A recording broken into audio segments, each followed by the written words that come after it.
Hello BookTube, welcome back to Lady Love Said Reads. My name is Jessica and this is my July reading wrap-up.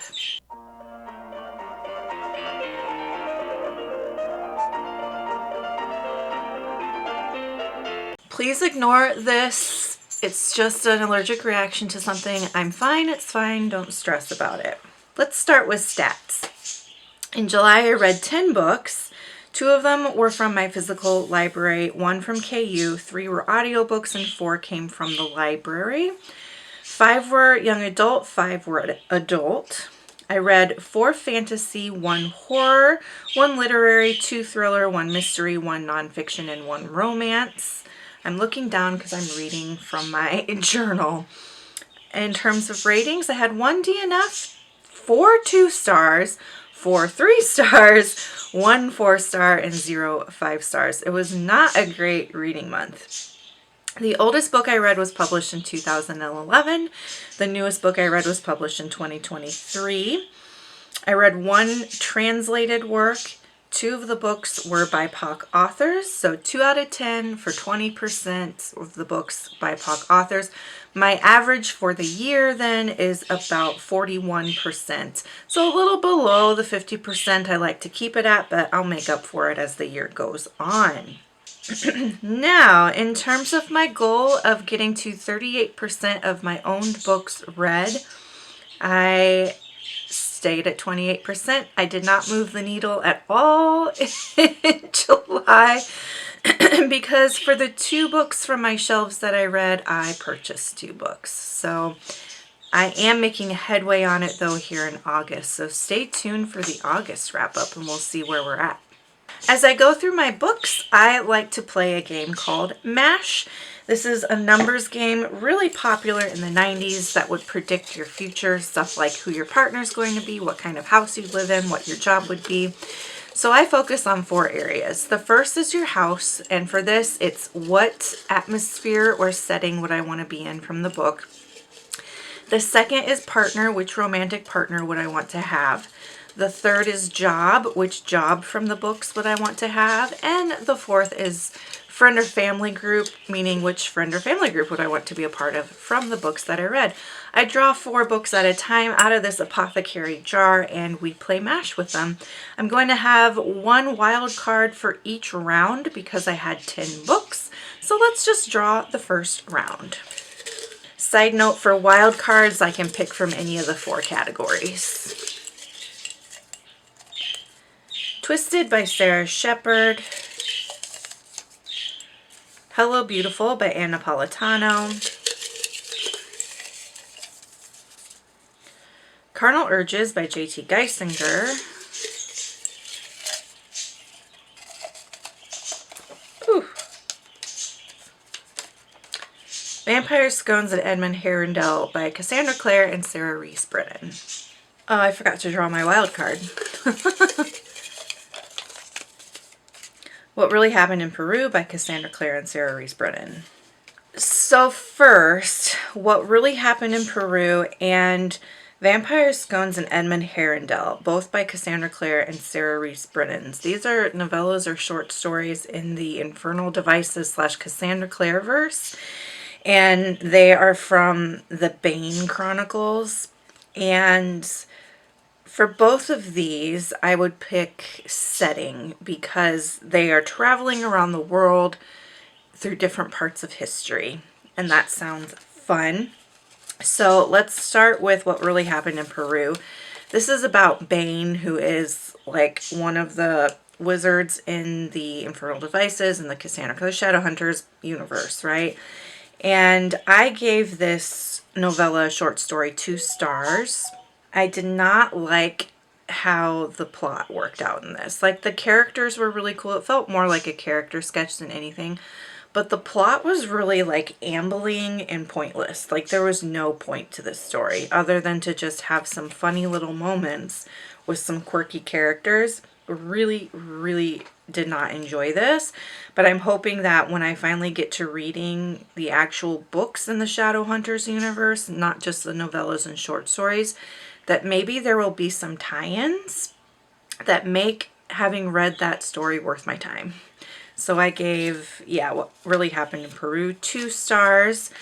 I also gave Vampire Scones and Edmund Herondale 2 stars. So in this one, they're in, was it Paris? Nope, they're in London in this one. And we get to see the Shadowhunters Institute for the first time. But again, it was very much more of character sketch, kind of bumbling around London. It had slightly more plot to it than the first one. So this is the first one in that interactive timeline that I'm using, which I'll link you down below. And this is the third one in the interactive timeline. So it goes in chronological order of the stories, right? So we meet Edmund Herondale and some other characters at the Institute, and I'm hoping that will come into play in later books and make it worth my time, because this was not enjoyable. Hello Beautiful by Ann Napolitano. This is a Little Women modern retelling, and I thought it was good. It was well done. I gave it 4 stars. The characters in this were really well developed, and it does sort of follow that Little Women plot, and it does a good job of rewriting that story. I don't really know what more to say about it other than it does a good job of rewriting that.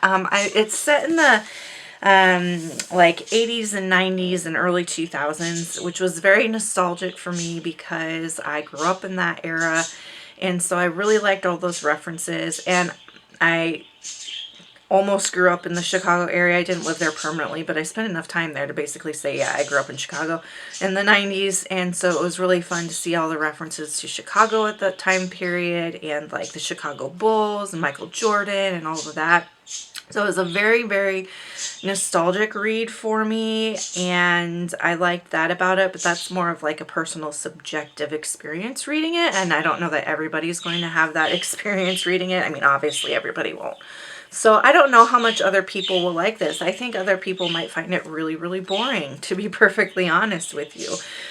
So my rating on this is pretty subjective, and I gave it 4 stars. This was actually my favorite book of the month because it was a fairly terrible reading month. And so this one was my favorite book of July. For MASH, I picked Friend or Family Group because this family is just so interdependent and they just love each other so fiercely. Carnal Urges by J.T. Geisinger. This was book 2 in the Queens and Monsters Mafia series, and this is supposed to be a dark romance series. This one read more like a rom-com to me than a dark romance. There were some dark elements in it, like she gets kidnapped and he's a mobster, but the relationship itself was very rom-com. They had some fun, witty, funny banter back and forth. I really liked Sloane as a character. I didn't quite get Declan as a character or why she was interested in him. Even by the end of the book, I was like, girl, why do you want him?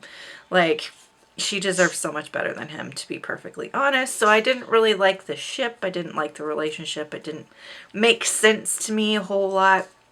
I did like how in this book we got to see some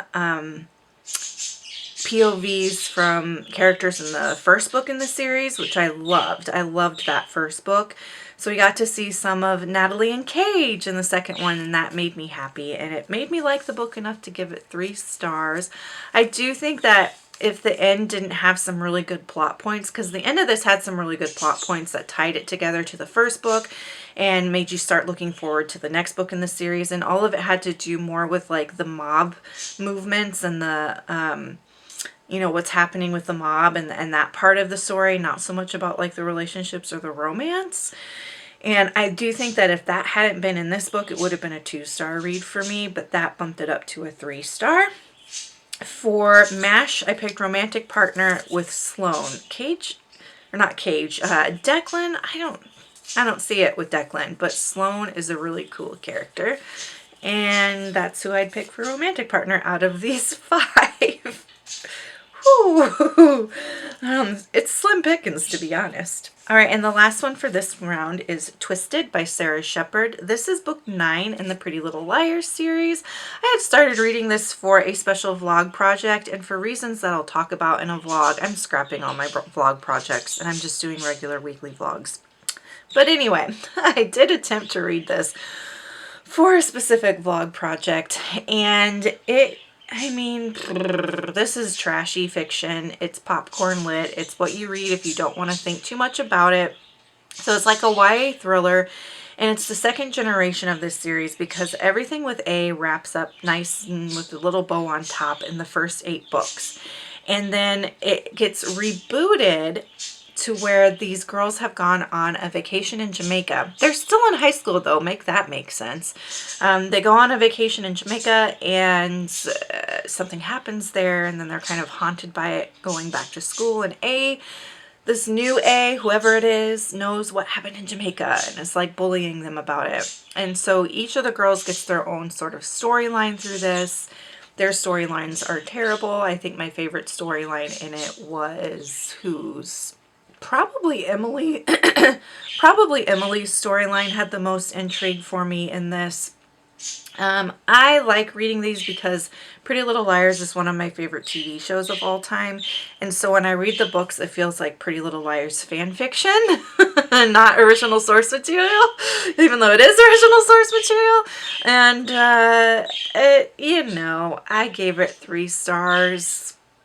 It reads very young too, like very young in terms of the writing reads very young, but the content reads older YA. So it's not great. I don't recommend this to anyone, but for me it was a 3-star read.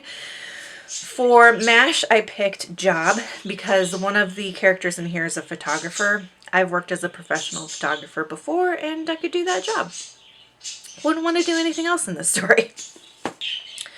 Okay, round 2 is basically going to be the rest of them, but I will still draw it out of my apothecary jar. Runaway Queen by Cassandra Clare and Maureen Johnson. The Promised Neverland, Volume 17 by Kairu Shirai and Pusuka Demizu. Living Resistance by Caitlin B. Curtis.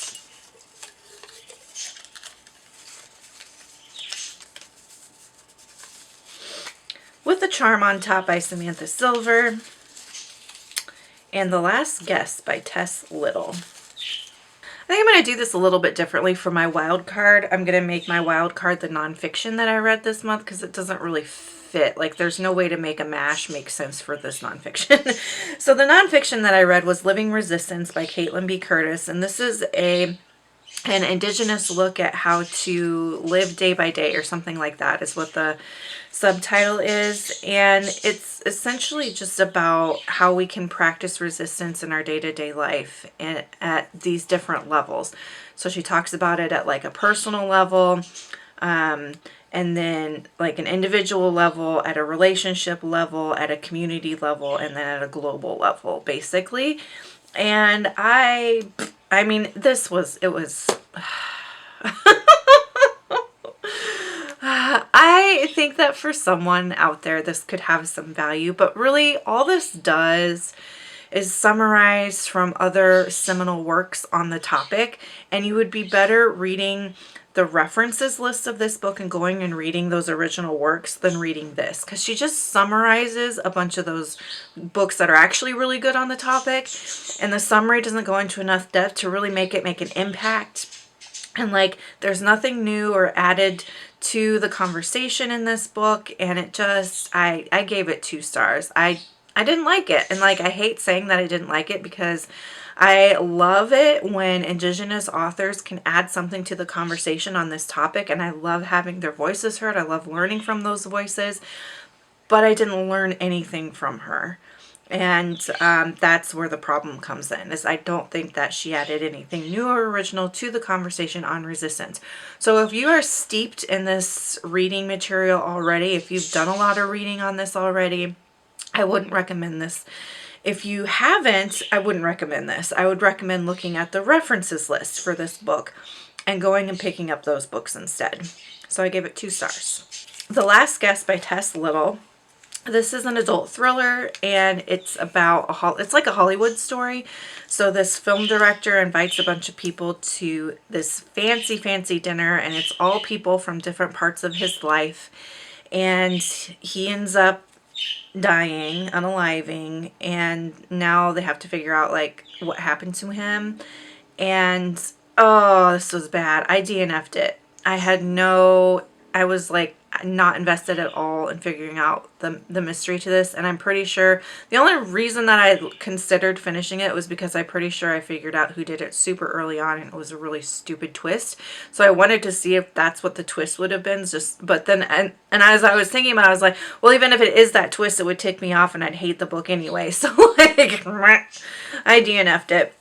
It was so slow. It was so slow.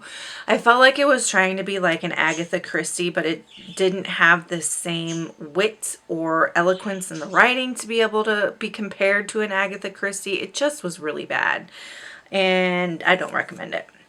For MASH, though, I picked a job because working in Hollywood and working on films and that kind of thing has always intrigued me. The Promised Neverland, Volume 17 by Kaoru Shirai and Posuke Demizu. This is book 17 in the Promised Neverland series, and there's not a lot that I can say about it that won't be spoilery.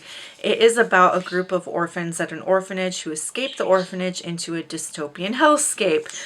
And in this volume, I didn't like it. That's like the story of July is I didn't like it. I didn't like it. It was super jumpy. Like, it didn't have good transitions between the art or the storyline. And I kept, like, you jump to another part of the story and have to be like, wait, where are we now? What timeline? Because it was jumping between timelines and it was jumping between settings, and it was just so convoluted and confusing, and it didn't make a whole lot of sense. It also really focused on like a demon in this story, and I'm like, I felt like this demon just kind of came out of nowhere, but we're supposed to suddenly think that, oh my gosh, this demon's like super important. And I felt like something was missed along the way, because it was like we were supposed to understand why this was such an important plot line and why they spent so much time on it. Only there was nothing in the lead up to it to make us aware that this was coming or to make it mean anything. And yeah, 2 stars. I will finish this because I've only got 3 volumes left now, so I will finish this. But since about volume 15, it's consistently gone downhill for me. For MASH, I picked Friend Group because, you know, that group of friends in that series is just so wonderful in the way that they take care of each other. Runaway Queen by Cassandra Clare and Maureen Johnson. So this was the second story in that Clareverse timeline that I'm following, and it's in the Bane Chronicles. And in this one, Magnus Bane has to help the Queen escape her hideout without getting murdered. And I actually liked this one okay. Like, I thought the plot in this one had a beginning, middle, and end, unlike the other 2 stories that I read. I thought Magnus Bane was a fun character, and I liked spending time with him in this book. And the interactions between him and the Queen were pretty fun. There were some vampire moments in this that were fun and kind of tense. So of the 3 short stories that I read, this was definitely the best one. It still wasn't stellar, but I gave it 3 stars instead of 2. For MASH, I picked Setting. Again, it'd be fun to follow him along on this adventure because it was quite the adventure. And then last we have With a Charm on Top by Samantha Silver. This is book 4 in the Spellford Cove Cozy Mystery series. This is a witchy cozy mystery. She is a kitchen witch. And in this installment, people are dying in the water, and we don't really know why they're dying. So she's on the case. Who is it again? Robin. Robin is on the case. And it's fun because she always has to figure out, like, is this something magical happening, or is this a human killing people? And I mean, I like this series. It's objectively not the most amazing series out there, but for me, it is a good palate cleanser, and it's a good one for when I just need something that's not too intense and doesn't require me to think too hard, something that isn't going to, like, traumatize me. This is a good one to pick up for those reasons. And I read this when I was closing and finishing the sale on my childhood home. And it will be on my shelves forever because that was such an important moment in my life. I used to read on my porch all the time at that house, and this was the last book that I read on that porch. And so I will keep this book forever, and it will always have a special place in my heart because of that. I gave it 3 stars. It's a fun time. you know, in terms of where it stands within the series, it's a pretty solid one within the series. It has a good mix of the paranormal fantasy stuff and the mystery stuff, good amount of day-to-day life versus solving the mystery. Got to see all of the favorite characters again. It's a solid installment in the series. So if you like this series, I think you'll like this one. And for MASH, I picked Romantic Partner. I really like Elsa. Elsa is Robin's cousin, and she works in like the parks department as a park ranger, and she's a pretty cool character. So I'd pick Elsa for Romantic Partner from this one, and that will round out the second round of MASH. Another really cute thing about this series is that her cat, William Shakespeare, he can talk, and he's just so funny. That will wrap up my July wrap up. As you can tell, it wasn't a great reading month, but August is already like going so much better than July went. What did you read in July? What was your favorite book from July? Have you read any of the books that I talked about here today? What did you think of them? If you just want to let me know that you're here, go ahead and leave me a kitty cat emoji, any kind of kitty cat. And until next time, make sure that you continue to read good books, drink good coffee, take care of yourselves and each other. Bye!